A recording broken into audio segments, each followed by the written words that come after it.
Et bonjour Éric Revel.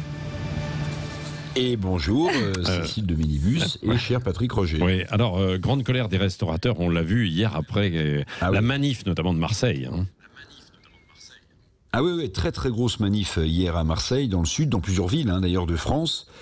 Colère, oui, révolte, les restaurateurs, mais aussi les tenanciers de bars, les brasseurs, ceux qui ont des cafés, mais aussi les patrons de discothèques. Les patrons de discothèques, tout ce monde défilait hier, nombreux, un gros succès de cette manif.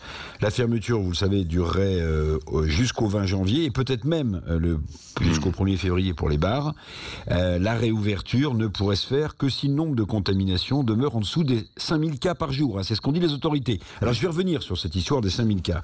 Mais au-delà des aides financières, Patrick, dont les annonces pleuvent comme à Gravelotte, les annonces pleuvent comme à Gravelotte, mais dont la réalité concrète est bien plus lente à se mettre en branle pour ces aides. Les restaurateurs, ils disent à mon sens 3 choses. C'est ce qu'on a entendu dans la manif d'hier. 1, les aides n'évitent pas des faillites massives parce qu'elles arrivent trop lentement quand elles arrivent.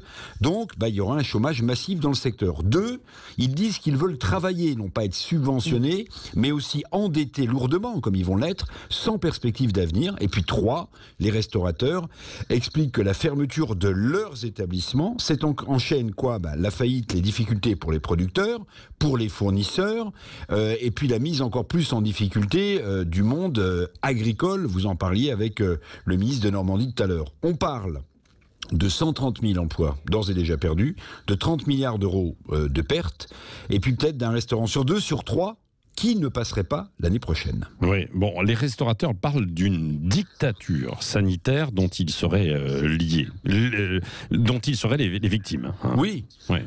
Oui, on a entendu ces termes hier, pendant les manifs. Les restaurateurs ont l'impression d'être dans le viseur, alors que d'ailleurs jamais, à ma connaissance, on a identifié un cluster dans un restaurant. Même si une étude aux États-Unis qu'on nous ressort régulièrement rend responsable les restaurants de la propagation du virus. Ce qui met en colère aussi les restaurateurs, c'est cette idée qu'il faudrait, j'y reviens, descendre sous la barre des 5000 cas par jour pour rouvrir. Alors que disent-ils ? Ils disent, mais pourquoi 5000 ?